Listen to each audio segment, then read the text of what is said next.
Si les Béninois, les jeunes Béninois, génération après génération, ne bénéficient pas de formation adéquate pour satisfaire les besoins de leur pays, satisfaire les besoins de la sous-région, satisfaire les besoins de l'humanité, ils n'auront jamais le plein emploi. Et notre pays ne va pas se développer. Une chose est de payer des impôts, d'en collecter. Une autre est de faire des routes, de l'eau, de l'électricité. Même d'améliorer le système de santé. Mais une autre est de faire de chaque citoyen la véritable richesse. Avoir de l'or, du diamant, du bois, du manganèse, c'est rien. On peut se développer en ayant zéro de tout ça. On peut avoir tout ça et ne pas se développer. Je ne vais pas citer de nom, mais vous connaissez. Je suis Daoudou Gamaï Léonce, entrepreneur de presse et journaliste, cofondateur et dirigeant du groupe de presse Banouto. Voilà, alors j'ai deux questions, Monsieur le Président. La première, de votre projet de société au PAG2, en passant par le PAG1, quelles sont les promesses faites aux Béninois que vous regrettez de n'avoir pas pu réaliser, alors que nous sommes à 10 mois de la fin de votre mandat? La deuxième question, qui est sous-jacente à la première, quel est le projet qui vous tient le plus à cœur, que vous craignez ne pas pouvoir réaliser avant le dernier dimanche de mai 2026? Merci. Léa Glidja, activiste.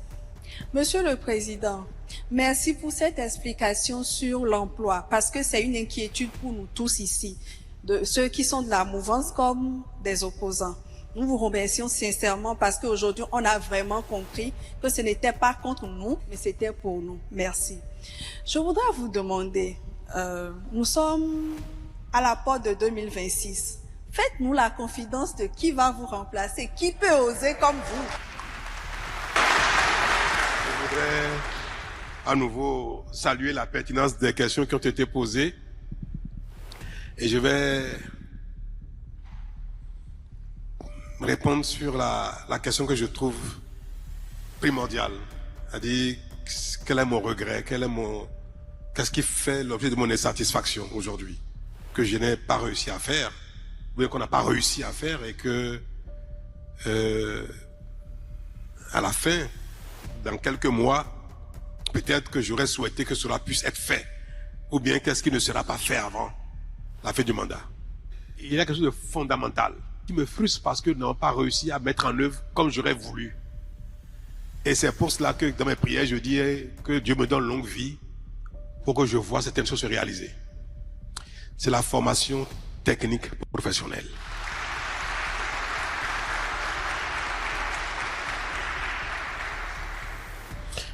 Nous avons commencé le premier mandat avec beaucoup d'ambition. J'ai entamé le deuxième mandat avec les ambitions encore plus renforcées. Mais nous sommes en 2025 et en la matière, nous avons réussi très peu. Nous avons mis en œuvre très peu. C'est je dirais pas un regret, mais c'est ma frustration. Fondamentale. La plus grosse frustration. Patrice Talon, le président actuel du Bénin, à cœur ouvert avec la jeunesse de son pays, beaucoup de questions lui ont été posées. Il a essayé de les répondre correctement, avec des explications claires et millimétrées. Il a essayé de faire comprendre que son plus grand regret aujourd'hui, c'est de ne pas trop financer le secteur de la formation professionnelle. Parce qu'on sait tous que la formation professionnelle, technique et professionnelle, sont extrêmement importantes pour le développement d'un pays. On ne peut pas se développer sans avoir des ressources humaines de qualité. Et il regrette énormément pour ce retard. Lors de son premier mandat, il s'était concentré beaucoup sur autres activités, les routes, les hôpitaux. Il a fait beaucoup de choses. Mais au niveau de la formation professionnelle, il a fait très peu, il a réalisé très peu de projets. Donc, son plus grand regret aujourd'hui, c'est de ne pas vouloir consentir beaucoup d'efforts dans le secteur de la formation professionnelle et technique. La formation professionnelle, c'est quoi? La formation professionnelle et technique, c'est un ensemble de formations, une éducation basée sur la maîtrise d'un métier concret. L'agriculture, la mécanique, peu importe, toutes les formations qui sont basées sur la maîtrise d'un métier professionnel. Et Talon, il regrette, il a un regret énorme. Mais pour lui, ce n'est pas fini. Et il a l'espoir que celui qui va venir, il pourra continuer sur la même lancée.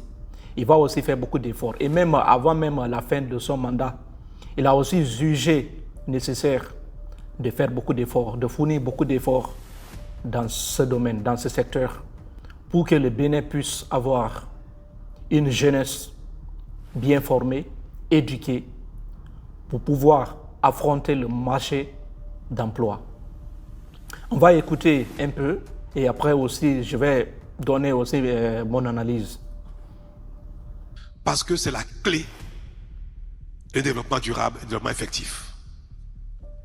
Si les Béninois, les jeunes Béninois, génération après génération, ne bénéficient pas de formation adéquate pour satisfaire les besoins de leur pays, satisfaire les besoins de la sous-région, satisfaire les besoins de l'humanité, ils n'auront jamais le plein emploi. Et notre pays ne va pas se développer. Une chose est de payer des impôts, d'en collecter. Une autre est de faire des routes, de l'eau, de l'électricité. Même d'améliorer le système de santé. Mais une autre est de faire de chaque citoyen la véritable richesse. Avoir de l'or, du diamant, du bois, du manganèse, c'est rien. On peut se développer en ayant zéro de tout ça. On peut avoir tout ça et ne pas se développer. Je ne vais pas citer de mais vous connaissez. Avoir toutes les ressources du sol, toutes les ressources naturelles possibles, sans les ressources humaines de qualité, ce n'est absolument rien. Ça n'aboutit à rien. Parce que tu peux avoir de l'or, tu peux avoir de la bauxite, du diamant, cobalt, peu importe, toutes ces ressources-là ne servent à rien. Si vous n'avez pas une formation de qualité, si les gens ne sont pas formés, si les gens ne sont pas très bien formés, vous êtes foutus. Parce que ce sont des ressources qui se trouvent dans le sous-sol. Vous ne pouvez pas les exploiter sans une formation de qualité. Et on constate ça généralement en Afrique. Beaucoup de pays africains sont confrontés à ça. On ne veut pas étudier. La jeunesse ne veut pas étudier.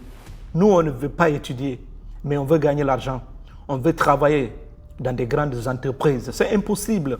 On veut construire des bâtiments de luxe dans notre pays, mais on n'a pas une formation de qualité. Les gens ne sont pas formés. C'est le véritable problème de l'Afrique. On refuse de se former.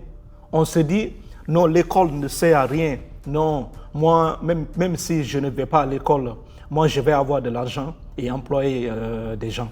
Ça ne marche pas. Parce que même si tu vas avoir assez d'argent, tant que ton pays ne finance pas beaucoup l'éducation, tant qu'il n'y a pas des hommes qui sont formés, tu seras obligé d'aller ailleurs, dans un autre pays, recruter des travailleurs de qualité et venir avec eux dans ton pays. C'est de ça qu'il s'agit. Parce que dans ton pays, dans beaucoup de secteurs, les gens ne sont pas formés. Tu seras obligé d'employer des étrangers. Et c'est ça qui se passe généralement dans beaucoup de pays africains. Lorsque les entreprises étrangères arrivent chez nous, ils vont dire par exemple, nous on a besoin de telle personne pour pouvoir gérer une mine ou bien pour pouvoir gérer telle activité. Mais on constate que ceux qui sont là Ces gens-là ne sont pas formés pour ça. Ils ne connaissent même pas. D'abord, même si c'est les activités minières, affaire de bauxite par exemple, quand on vient dans un pays, qui vous a dit que ici là il y a de la bauxite? Qui vous a dit qu'il y a la teneur? Par exemple, cette bauxite-là a une teneur de 60%, 70%. Qui vous dit ça? Ce sont les mêmes Occidentaux. C'est eux qui viennent vous dire que dans cette montagne, on a de l'or, dans cette montagne, on a du fer, on a de l'aluminium. Ce n'est pas vous, parce qu'on n'est pas formé. Peu importe que ce soit une formation technique, professionnelle ou scientifique, tant que nous, on n'est pas formés, tant que nous, on refuse la formation, les gens vont continuer toujours à nous coloniser. La colonisation actuelle, ça ne sert à rien maintenant de venir avec les armes. Non, on vous colonise intellectuellement. Parce que nous, on ne veut pas étudier, on ne veut pas aller trop loin dans les études. Nous, on veut avoir de l'argent. C'est pourquoi vous allez voir souvent chez nous, même nos hôpitaux, nos routes, tout ça, ce sont les Occidentaux, ce sont les Chinois, ce sont les Turcs, ce sont les Japonais, etc., qui viennent construire nos routes, nos hôpitaux, nos ports. Et avec ça, nous, on dit que nous sommes aussi des êtres humains. Mais consciencieusement, il y a un problème. Parce que nous aussi, l'Afrique doit aussi prouver au monde entier, on doit aussi prouver au monde entier que nous aussi, nous sommes capables. On peut faire évoluer l'Afrique. On peut faire quelque chose. On peut changer l'image de l'Afrique. Mais le gros problème, c'est qu'on ne veut pas étudier. Il faut voir aujourd'hui ce qui se passe, surtout en Chine. La Chine vient d'éradiquer partiellement le diabète de type 1. Oui, une maladie qu'on croyait incurable, une maladie qu'on pensait que c'était inguérissable. La Chine a réussi à éliminer partiellement le diabète de type 1. C'est juste un exemple. Il faut aussi voir, ces derniers temps aussi, les Américains ont même développé des vaccins pour lutter encore contre le VIH. Et même encore des vaccins et des médicaments que les gens pourront prendre 2 fois par an, au lieu de prendre chaque jour des médicaments, des comprimés. 2 fois par an, c'est fini. Et les gens travaillent jour et nuit dans les labos. Les gens ne dorment pas. Je vous assure, les gens travaillent jour et nuit au labo. Mais nous, qu'est-ce que nous on fait? On n'a même pas de labo. Toute l'Afrique entière, il n'y a pas de labo. Il n'y a pas de labo, il n'y a pas de laboratoire de recherche scientifique de standard international. Il n'y a pas ça. C'est que les gens se développent, les gens se forment, et nous, on est là. On pense que le monde n'évolue pas. Le monde évolue à une vitesse incroyable. Mais ce sont les Occidentaux qui contribuent. Les Africains ne contribuent pas. Même à 2%, non. Ce sont les Blancs qui travaillent jour et nuit. Donc, affaire de formation, on doit se former. Peu importe. Nous devons travailler jour et nuit, évoluer aussi nos sociétés. Dire que la formation ne sert à rien, vous allez comprendre ça dans des entreprises. Ce sont dans les entreprises que vous allez comprendre l'importance de la formation. Si on continue à négliger, vous allez comprendre. Il faut voir aujourd'hui ChatGPT, l'intelligence artificielle. Il faut voir l'évolution de cette technologie. Les gens se battent pour recruter les meilleurs ingénieurs d'intelligence artificielle. Il y a des recrutements même de 300 millions de dollars. Il y a même des ingénieurs. On leur a proposé 1 milliard sur 4 ans. Mais d'autres ont refusé. Parce que c'est le cerveau que le monde a besoin actuellement. On doit se former. Suivons.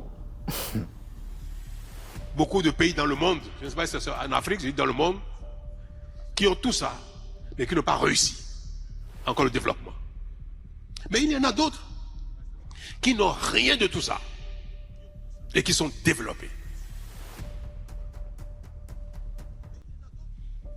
La richesse la plus fondamentale, la plus durable, la plus importante, c'est l'homme, c'est la jeunesse, c'est les gens qui sont actifs.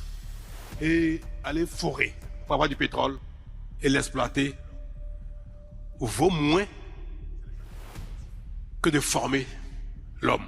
Un pays qui a du pétrole, qui a sa population pas formée du tout, si on lui dit de faire le choix, de consacrer tout son argent pour forer, exploiter et avoir des recettes, il va dire je vais forer d'abord. Parce qu'après, avec le pétrole, je vais former les gens après. Nous sommes dans le seul domaine dans lequel beaucoup de pays n'ont pas le pétrole, diamant, l'or, bauxite, peu importe toutes ces ressources-là. Beaucoup de pays ne les ont pas. Mais ces pays-là ont réussi quand même le pari. Ces pays ont réussi à développer leur pays. Il faut voir aujourd'hui la Corée du Sud. Il faut voir aujourd'hui le Japon. Il y en a aussi d'autres pays. Il y a des pays qui n'ont même pas toutes ces ressources. Mais ces pays-là se sont développés. C'est pour vous dire l'importance de la formation, l'importance de l'éducation. Parce que ces pays-là ne vivent pas au détriment de ces minéraux, non. C'est la tête, c'est le cerveau. C'est le cerveau qui fonctionne ces pays-là. Ce n'est pas le cobalt, ce n'est pas de l'or, parce que pour moi, ça fait mal à chaque fois que les gens crient sur les réseaux sociaux. Non, ce pays-là en Afrique, non, c'est le pays le plus riche du monde. C'est de n'importe quoi. Vous n'avez même pas honte de dire que votre pays est riche en ressources naturelles. Ça, c'est une honte. Tu ne dois même pas dire ça. Il faut parler de la transformation. Qu'est-ce que vous avez fait? Parce que sans la formation, on ne peut pas utiliser ça. Parce que c'est la formation qui te permet de réfléchir, d'analyser. Oui, à chaque fois que vous transportez vos minéraux, à chaque fois, on fait exporter. On ne fait que les exporter. Ça sort du pays, ça ne fait que sortir. Vous n'avez pas le cerveau de réfléchir. Comment pouvons-nous faire et réaliser ça sur place, transformer sur place pour avoir une valeur ajoutée aussi énorme? Il n'y a pas ça.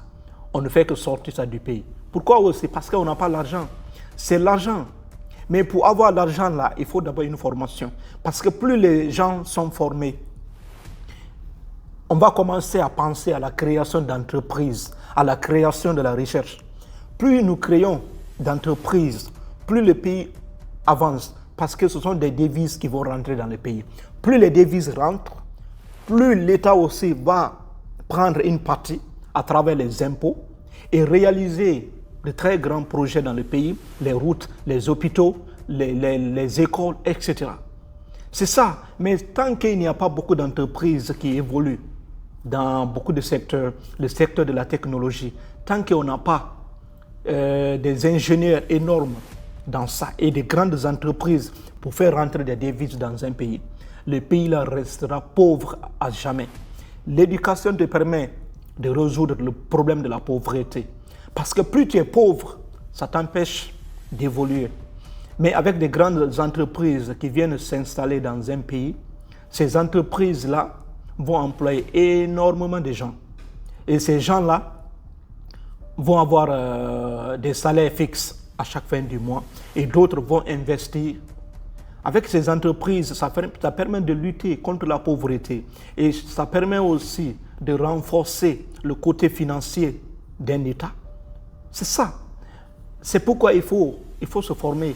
Parce qu'on n'a pas besoin de toutes ces ressources pour développer un pays. Mais si on est formé, les autres là vont venir.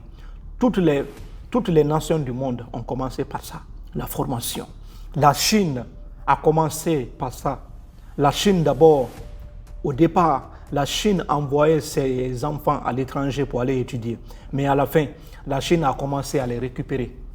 Tu vois, ils sont rentrés au pays, ils ont commencé à travailler, à créer de très grandes entreprises. L'évolution de la Chine a été très, très rapide. En 40 ans seulement, la Chine est sur le point de dépasser les États-Unis d'Amérique, United States. Tu vois l'évolution de la Chine. Les gens la travaillent jour et nuit parce que le cerveau est là. C'est pourquoi on a besoin d'eux en Afrique pour le moment. Parce que tous nos secteurs-là, on n'a pas de ressources humaines. Il faut aller importer. Il faut importer le cerveau. Et c'est l'argent qui sort du pays. Tu vois? Les jugeances ne déterminent pas l'action. Parmi les jugeances, c'est l'urgence du jour, détermine l'action au lieu de l'urgence structurelle. C'est un devoir de philosophie de français. On va faire une thèse dessus. Entre l'urgence du jour et l'urgence structurelle. La formation technique professionnelle devrait être le premier investissement des États, des gouvernants. Quand nous sommes arrivés en 2016, on a fait des débats budgétaires. Faut-il consacrer tout de suite un grand nombre à la formation technique professionnelle au détriment de l'eau, au détriment de l'électricité, au détriment des routes, au détriment des marchés ou au détriment des stades? Les débats ont été longs, monsieur le ministre d'État, difficiles. Et nous avons dit qu'il faut faire tout un peu. C'est notre choix, n'est-ce pas? Il faut faire tout un peu. Mais on aurait pu dire qu'on va faire fondamentalement d'abord la formation technique professionnelle et les autres très peu. Mais le pouvoir est politique. Et les électeurs, parfois, donnent le signal de l'urgence. C'est eux qui déterminent ce qui est urgent pour eux. Mais quand vous faites le tour dans le pays, vous regardez l'ensemble des requêtes. Vous voyez, donnons de l'eau en urgence. Donnons de l'électricité en urgence. Donnons des routes en urgence. Tout à l'heure, on a parlé d'emploi, de marché, de stade, d'Internet. Mais personne n'a parlé de la formation technique professionnelle. Personne n'a parlé de ça. Nous n'avons pas réussi à mettre en œuvre notre politique de formation technique professionnelle ambitieuse avant la fin du mandat.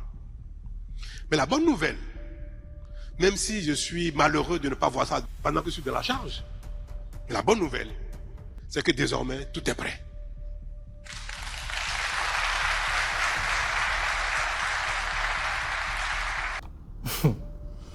C'est que c'est compliqué quand on est président en Afrique, à notre arrivée au pouvoir. C'est que tu vois que tout est à refaire. Tout est à refaire. C'est que parfois même tu t'embrouilles. Tu ne sais même pas où tu dois commencer. Tu ne sais même pas. Parce que tu viens d'arriver. Tu vois déjà tous les problèmes du pays. Oui, tu dois commencer par les routes. Ou bien tu dois commencer par former d'abord la jeunesse. Tu dois commencer par construire les hôpitaux. Tu dois commencer par financer l'éducation de ton peuple. Ou bien tu dois commencer à fournir de l'électricité, etc. Qu'est-ce que tu dois faire? Parce que tu viens, tu vois que tout est vide, quoi. Tout est à refaire. C'est très compliqué en Afrique. Très compliqué. Parce que dès ton arrivée, tu vas voir que tout est à refaire. Et il n'y a pas l'argent. Tu as vu. Et en tant que candidat, en tant que le nouveau président élu, tu dois faire l'impression d'être un leader. C'est ça. Parce que c'est urgent et tu dois faire ça pendant une période bien déterminée. Surtout les mandats. Souvent, les mandats, c'est 5 ans, renouvelables une seule fois. Ça veut dire même si tu restes au pouvoir, c'est juste pour 10 ans. Et tu vois que même les 10 ans, là, parfois, c'est compliqué. Tu peux aussi perdre la prochaine élection. Tu as vu, c'est compliqué. Et quand tu viens, c'est que tu fais des choix stratégiques. Tu ne sais pas où tu dois commencer. Tu ne sais pas si tu dois commencer par l'éducation ou bien par la construction des routes, des hôpitaux, etc. Et certains pays ont commencé par l'exploitation de leurs ressources. Oui, certains pays ont commencé par ça. Avec l'exploitation de ces ressources, l'argent que tu vas collecter là-bas, ça te permet de financer les autres projets, ça te permet d'envoyer tes enfants à l'étranger, ça te permet de réaliser beaucoup de projets, de construire des hôpitaux. C'est de ça qu'il s'agit. Si tu viens, tout est urgent en Afrique. Parfois même tu t'embrouilles, tu ne sais même pas où tu dois commencer. Et vous avez dû voir qu'on a commencé à lancer les appels d'offres. Construire une 60aine, la phase 1, C'était au début, on avait dit une centaine. Puis les prix sont envolés complètement. Nous avons mobilisé des ressources, nous avons fait des études et nous étions partis pour une centaine d'écoles techniques professionnelles. En passant par le secteur agricole, qui est un volet important. La formation industrielle, en mécanique, en hydraulique, en électricité, en internet, numérique globalement, dans tous les domaines. Nous avons identifié, fait des études et nous avons les financements disponibles. Mais quand on a ce que vous n'avez pas fait il y a 5 ans, vous le faites aujourd'hui, le prix est doublé déjà. Quand on a réajusté le montant que nous avons par rapport, on est revenu à une soixantaine. Donc, c'est une soixantaine d'écoles techniques professionnelles qui sera construite, équipée, mise en œuvre. Ils ont commencé la formation des entreprises, des appels d'offres. C'était un excellent discours. Bon, la vidéo est longue. J'ai pris juste une partie et j'ai essayé de commenter. Donc, c'est que il faut une formation. Il faut une formation. Ah oui. Tant qu'on n'est pas formé, ça va être très difficile pour les Africains d'évoluer.